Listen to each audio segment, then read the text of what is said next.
बिस्मिल्लाहिर्रहमानिर्रहीम अस्सलाम वालेकुम नाज़रीन। कुछ बहुत ही इंपॉर्टेंट डेवलपमेंट्स हुई हैं। इमरान खान और बुशरा बीबी मुलाकात केस के हवाले से आज समाअत हुई है इस्लामाबाद हाई कोर्ट में। इमरान खान साहब के जो वकील हैं सलमान अकरम राजा, उन्होंने बहुत ही जानदार दलाइल पेश की है। केस वो जीते हैं या नहीं ये तो एक अलग बात है, लेकिन जिस तरीके से उन्होंने इस केस को प्रेजेंट किया है, अपना मौक़िफ़ अदालत के सामने रखा है, जिस तरह के दलाइल उन्होंने दिए हैं, वो सारी चीज़ें बहुत ही ज़्यादा काबिल तारीफ़ हैं। कुछ इस केस के हवाले से जो डेवलपमेंट्स हैं वो मैं आपके सामने रख देता हूं। उससे पहले आपसे रिक्वेस्ट है, आपने अभी तक चैनल को सब्सक्राइब नहीं किया है तो सब्सक्राइब ज़रूर कर लें और वीडियो को लाइक करना ना भूलिएगा। तो आज समाअत हुई है इमरान खान और बुशरा बीबी मुलाकात केस के हवाले से, जिसमें आपको मैं बताता चलूँ कि सलमान अकरम राजा ने कहा है कि मेरी अपनी जो मुलाकात है वो इमरान खान साहब से 1.5 साल से नहीं हुई है। मतलब एक केस चल रहा है, एक क्लाइंट के साथ उनकी मुलाकात नहीं हुई है, अपने क्लाइंट के साथ 1.5 साल से, और ये केस चल रहा है। और लास्ट जो सलमान सफ्दर की मुलाकात हुई थी वो भी एमरजेंसी की सूरत हाल थी। और जो अलकादर ट्रस्ट केस था जिसमें ज़मानत की बुनियाद पर दलाइल देने थे, तो उस वजह से अदालत ने अलाउ किया था सलमान सफ्दर को कि आप जो है इमरान खान साहब से मिल आएँ। वो भी मैं आपको बताऊं कि किस तरह का सिनेरियो था कि ज़मानत की बुनियाद पर जो दलाइल देने थे अलकादर ट्रस्ट के हवाले से, तो उस बुनियाद पर उन्होंने मिलने दिया और उसका भी उन्होंने वो अपीलें रद्द कर दी हैं। उन्होंने कहा कि हम मरकज़ी अपील सुनेंगे, हम जो ज़मानत की बुनियाद पर जो दलाइल है वो नहीं सुनेंगे। तो वो केस भी लटका हुआ है, बार बार अगली तारीख दी जाती है, तो उस केस का भी कोई भी हतमी फ़ैसला अभी तक नहीं आया। तो इस वक्त भी यही सूरत हाल है कि इमरान खान की जो इस केस के हवाले से जो वकील के साथ मुलाकात हुई है पिछले 1.5 साल से नहीं हुई है। अगर हम बुशरा बीबी की बात करें, उनकी बेटी के साथ उनकी मुलाकात ये मार्च के माह में हुई थी। वो भी एक एमरजेंसी की सूरत हाल थी क्योंकि उनकी आंखों की सर्जरी हुई थी और उनकी जो हालत थी काफ़ी ज़्यादा तफ्तीशनाक थी। तो इस बुनियाद पर उन्होंने कहा है कि चले हम इनकी बेटी को मिलने देते हैं। उससे पहले बुशरा बीबी की जो बेटी है उनकी मुलाकात हुई थी तकरीबन फरवरी के मेरे ख्याल में माह में हुई थी, आई थिंक सो, कि गालिबन फरवरी के माह में हुई थी। तो उसके बाद 7 हफ्तों तक उनकी मुलाकात उनकी बेटी के साथ भी नहीं हुई थी और उन्हें भी कैद तन्हाई में रखा हुआ है, जिस तरह इमरान खान साहब कैद तन्हाई में हैं। इमरान खान भी पिछले 6 महीने से उनको जो अलाउ किया गया था उनकी एक बहन को, आज से मेरे ख्याल में 6-7 माह पहले दिसंबर 2025 में, उसके बाद से मुकम्मल वो कैद तन्हाई में है। उनकी आंखों का ऑपरेशन चलता रहा है और जो हर महीने वो जाते हैं और इंजेक्शन दिया जाता है, लेकिन उनके जो डॉक्टर्स हैं और उनकी जो फैमिली है उन्हें इतला नहीं किया जाता। तो इस तरह की सूरत हाल है। तीसरा इसमें अहम मोड़ ये है कि जो सरकारी वकील हैं, जज हैं, उन्होंने ये फ़ैसला किया है कि बुशरा बीबी की जो बहन है मरियम रियाज, आई थिंक उनका नाम है, वो जो ट्वीट करती हैं उससे मुल्क के जो हालात हैं वो नाजुक हो जाते हैं। क्या बात है, अब आप ज़रा लॉजिक लगाएं इस बात पे कि कितनी बड़ी बात कर दी है उन्होंने। तो उनके ट्वीट करने से मुल्क के हालात जो है वो नाजुक मोड़ पर चले गए हैं। जो बुशरा बीबी की जो बहन है, नाजुक मोड़, हमारे बड़ों से भी हमने यही सुना है कि हमारा जो मुल्क है वो नाजुक मोड़ पे खड़ा है। फिर उनके बुज़ुर्गों ने भी, फिर आगे उनके भी बुज़ुर्गों ने भी यही बात सुनी होगी।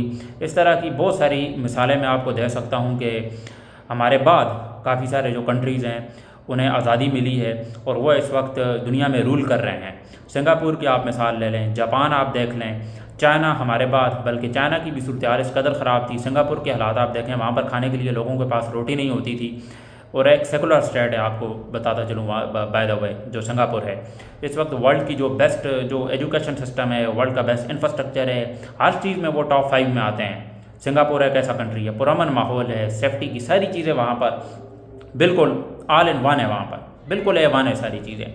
और ये सारे जो ममालिक हैं, जापान हो गया, सिंगापुर, थाईलैंड, चाइना, ये पाकिस्तान के बाद इन्हें आज़ादी मिली है। तो वो 15-20 साल बाद जब वो एक स्ट्रगलिंग पीरियड से गुजरते हैं, उसके बाद उनकी जो तरक्की है वो रॉकेट हो जाती है, इकॉनमी उनकी आगे चली जाती है, उनकी एक्सपोर्ट बढ़ने लगती हैं, उनके मुल्क के अंदर जो है सारी चीज़ें जो है बेहतर होने लग जाती है, आवाम को फैसिलिटेट किया जाता है, उनको हेल्थ केयर दी जाती है, उनकी हर चीज़ का जो है टेक केयर किया जाता है। पाकिस्तान ऐसा वाहिद मुल्क है, 80 साल के करीब होने को हैं और अभी तक पाकिस्तान के जो है मसले मसाइल हल नहीं हो रहे। ये कह रहे थे कि हम बिजली देंगे, महंगाई इस वक्त जो है बुलंद तरीन सतह पर है, पेट्रोल की कीमतें आपके सामने हैं और इस कदर महंगाई है कि गरीब आवाम का इन्होंने जीना हराम किया हुआ है। और उसके बाद ये कहते हैं कि एक ट्वीट से आप कह रहे हैं कि मुल्क नाजुक हालात में चला गया है। पिछले 40 साल से आप सियासत में हैं, आपने मुल्क को दिया क्या है, आप मुझे यह बताएं पहले। 12-13 अरब रुपए के आप जहाज़ खरीद रहे हैं, वहाँ पर पेट्रोल खर्च नहीं हो रहा। गाड़ियाँ आप निकलवा रहे हैं 5 से 6 लाख की, जिस गाड़ी की कीमत 20 करोड़ है, मरीम नवाज़ साहबा की मैं बात कर रहा हूँ, इस हवाले से कोई भी आवाज़ नहीं उठा रहा। मेरे ख्याल में इस वक्त जो सबसे बड़ा स्लोगन है वो महंगाई के ख़िलाफ़ आवाज़ उठाना है। आप सारी जो चीज़ें उनको भूल जाएं, महंगाई के ख़िलाफ़ पाकिस्तान की आवाम को लेकर आपको बाहर निकलना चाहिए। मेरा मशवरा ये है पाकिस्तान तहरीक इंसाफ को, महंगाई से बढ़कर इस वक्त आगे कोई चीज़ भी नहीं है। महंगाई आसमान को छू रही है, उसके ख़िलाफ़ आपको आवाज़ उठानी चाहिए। लोगों के अंदर मकबूलियत भी बढ़ेगी। सुहेल अफरीदी मैं चाहता हूँ कि फ्रंट से लीड करें, और वैसे भी उन्होंने डेडलाइन दी है अगले मंगल तक की कि अगर इमरान खान को ये हॉस्पिटल शिफ्ट नहीं करते तो उसके बाद कोई लाया अमल जो है लाया जाएगा। 3 फ़रीक़ैन जो है वो आपस में बैठेंगे, जिसमें तहरीक तहफ़्फ़ुज़ आईन पाकिस्तान, इलामा राजा नासिर अब्बास हैं उसमें, और महमूद खान चकज़ई खान साहब की बहनें भी होगी। उसके बाद ये एक फ़ाइनल डिसीजन लेंगे अगर अगले मंगल तक भी मुलाकात नहीं होती, क्योंकि ये जो मौजूदा निज़ाम है ये किसी सूरत नहीं चाहता कि इमरान खान जो है बाहर आए। जब से ये फॉर्म 47 ये मैंडेट इन्होंने चुराया है, तब से हालात जो हैं मुल्क के नाजुक ही चल रहे हैं। 150 फ़ी लीटर में जो पेट्रोल मिल रहा था वहाँ पर गरीब जो खुशहाल नहीं था, अब 400 में खुशहाल है इनके नज़दीक। कुछ आप शर्म कर लें, कुछ आप थोड़े होश के नाखून ले लें। मुल्क का आपने बेड़ा गर्क करके रख दिया है। और मैं आपको एक और बात बताने लगा हूँ, ये जितने भी जजेज़ हैं पूरे मुल्क के, अगर हम इन्हें इकट्ठा कर लें, एक आपको पता की बात बता रहा हूँ, आप उसमें आज़ाद कश्मीर के जजेज़, KP के, बलोचिस्तान, सिंध, जितने भी जजेज़ हैं वो 500-600 जितने भी जजेज़ होंगे, वो सारे भी अगर ये फ़ैसला दे दें कि इमरान खान ने कोई काम भी गलत नहीं किया है और उनको जो है ज़मानत मिलनी चाहिए, उसके बाद भी इमरान खान को ज़मानत नहीं मिलेगी। जितने भी जजेज़ हैं इस मुल्क के, civil court, high court, session court, जितने भी जजेज़ हैं, मैं उन सब की बात कर रहा हूँ, सुप्रीम कोर्ट तक, उसके बाद भी इमरान खान रहा नहीं होंगे। उसके पीछे मैंने आई सेड, उसके पीछे वर्दी है, उसके पीछे है field marshal general Asim Munir, उसके पीछे है ये मौजूदा निज़ाम, ये कभी भी नहीं जाएगा। सालसी का किरदार तो इनसे हो नहीं सका। अब दुनिया की नज़रें जो है वो चाइना पर हैं। और अमेरिका की आपको मैं बात बताता चलूँ कि वहाँ का जो वफ्द है अमेरिका का चाइना में, वो चाइना की डेवलपमेंट को देख के सच में हैरान हुआ है कि चाइना कितना आगे निकल गया है। डेवलपमेंट की मैं बात कर रहा हूँ, चाइना का आप इंफ्रास्ट्रक्चर देख लें। एज आई सेड, सिंगापुर, यहाँ पर लोगों के पास खाने के लिए रोटियाँ नहीं होती थी, ये कोकीन और ये इस तरह की चीज़ें वहाँ पर लोग गुजारा करते थे, भूखे मरते थे। स्लम था सिंगापुर, इतना गंदा स्लम जिसकी कोई इंतहा नहीं है। अभी आप सिंगापुर के देखें, दुनिया के जो साफ़ तरीन कंट्रीज़ हैं, क्लीनेस्ट कंट्रीज़ जो हैं उनमें से एक है। बेस्ट इंफ्रास्ट्रक्चर है उनका, हर चीज़ उनकी बिल्कुल टॉप नॉच है। पाकिस्तान 80 साल से वहाँ का वहीं खड़ा है, आगे बढ़ने का नाम नहीं ले रहा। इकॉनमी हमारी तबाह हाल है, एक्सपोर्ट हम नहीं कर रहे, महंगाई जो है वो आसमान को छू रही है। गरीब आदमी के पास इस वक्त एक वक्त के खाने के पैसे नहीं हैं। मिडिल क्लास आदमी की सैलरी वही है, लेकिन उसके अखराजात जो हैं वो बढ़ गए हैं। तो कैसे आप इन सारी चीज़ों को सॉल्व करेंगे? IMF का जो वफ्द आया, उसके बाद जो बजट की तश्कील देनी है वो भी उनके मशवरे से देनी है। पेट्रोल में इस कदर, और वो मलबा भी इन्होंने पाकिस्तान की अवाम पर डाल दिया है कि पाकिस्तान की अवाम की वजह से महंगाई बढ़ रही है। अब आप अंदाज़ा करें, इस सारी सूरत हाल को आप पहले देखें, उसका जायज़ा लें और उसके बाद आप फैसला करें कि इस तरीके से मुल्क चलेगा आगे, इस चीज़ें से ये लोगों को आगे लेकर जाएंगे। और पाकिस्तान की अवाम को मैं ये कहना चाहूँगा कि आपकी ज़मीर कब जागेंगे, आप कब बाहर निकलेंगे। 1000 रुपये पेट्रोल फ़ी लीटर हो जाएगा, उसके बाद भी आपने नहीं निकलना। डीजल की कीमतें आपके सामने हैं, कोई काम भी इस वक्त अच्छे तरीके, कोई एक डिपार्टमेंट आप मुझे ऐसा बता दें जो इस वक्त पाकिस्तान में आइन और कानून के मुताबिक चल रहा हो। उसके बाद ये कहते हैं, ये DG SPR साहब प्रेस कॉन्फ्रेंस करते हैं कि हमारा तो सियासत के साथ कोई लेना देना ही नहीं है। फील्ड मार्शल उधर ईरान करने क्या गए थे यूनिफॉर्म पहन के, इनका काम क्या बनता है?